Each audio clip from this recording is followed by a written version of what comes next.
we've seen several other things which are useful, I think, for FPIs, including the move towards T+1. After all, if you can get your funds more quickly, and time is money and opportunity is money, so to that extent, your ability to invest again and deploy the funds becomes faster.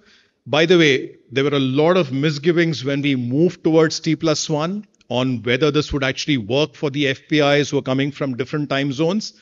The error rates that we have seen on settlement for FPI trades has actually come down compared to what it was for T+2.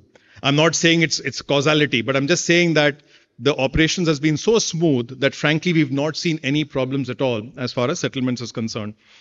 We've also allowed the what we call the sale post expiry. Earlier, if an FPI license expired, that FPI would stay in limbo forever. It could not buy, it could not sell, it could not do anything. It would just stay as it is.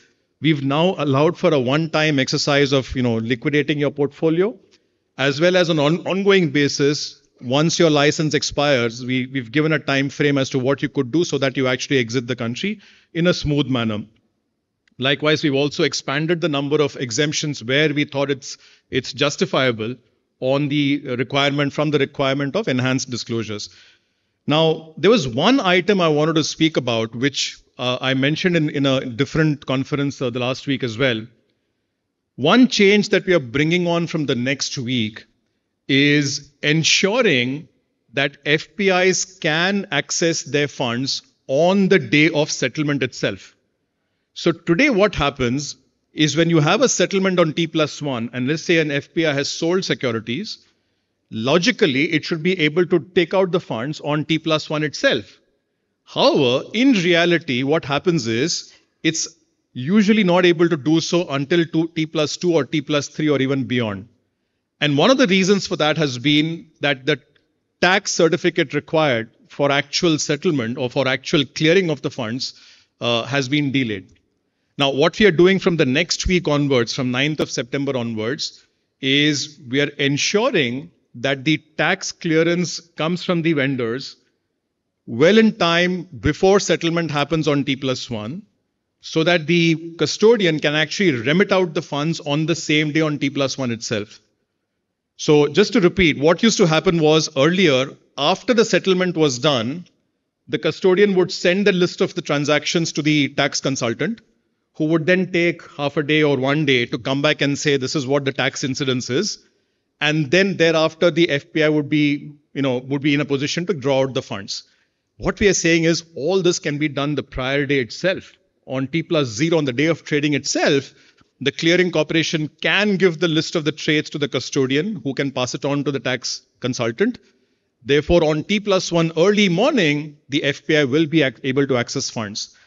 Now, there's been some noise and by the way, I want to compliment the depositories, the custodians, the DDPs, and the tax consultants for putting this in place. I think it's been fantastic work to ensure that this process is put in place. There have been some people who've been saying, you know what, this will lead to an increase in charges, the custodian charges. Now, I just want to emphasize a few things. First, when we were delaying the remittance of the funds to the FPIs, we were causing a huge amount of opportunity loss for those FPIs. Remember, time is money. And remember, at a time when interest rates are as high as they are globally, every day of money lost is actual hard money lost for the FPI. By the way, concomitantly, that became a gain for the custodian because the money was staying back with the custodian, who therefore enjoyed the float income for an extra day. So it was frankly non-transparent, opaque, implicit charges as opposed to explicit fees as a result of an inefficiency, and frankly a man-made inefficiency. Now, the other offshoot of this, which was pretty negative, is you had feedback coming from FPIs saying, you know what, your processes are so onerous and your tax compliance and tax operations are so onerous that I have to actually take a whole day just to get my tax clearance, and therefore funds are held up. This is a problem. Frankly, the entire tax issue could have been handled in the background without the FPI even knowing that's happening in the background. And this was unfortunately creating. So our broad point is transparent charges, efficiency, and making sure there's ease of doing business for FPIs is important. The more we have, and this is true for all market participants, the less we have of implicit hidden charges and inefficiencies, more transparent charges, I think it's good for everybody.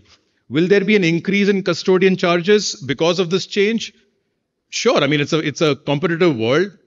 But the point is, so far, like in brokerage, custodian charges have been zero or close to zero. And we all know there's no such thing as a free lunch.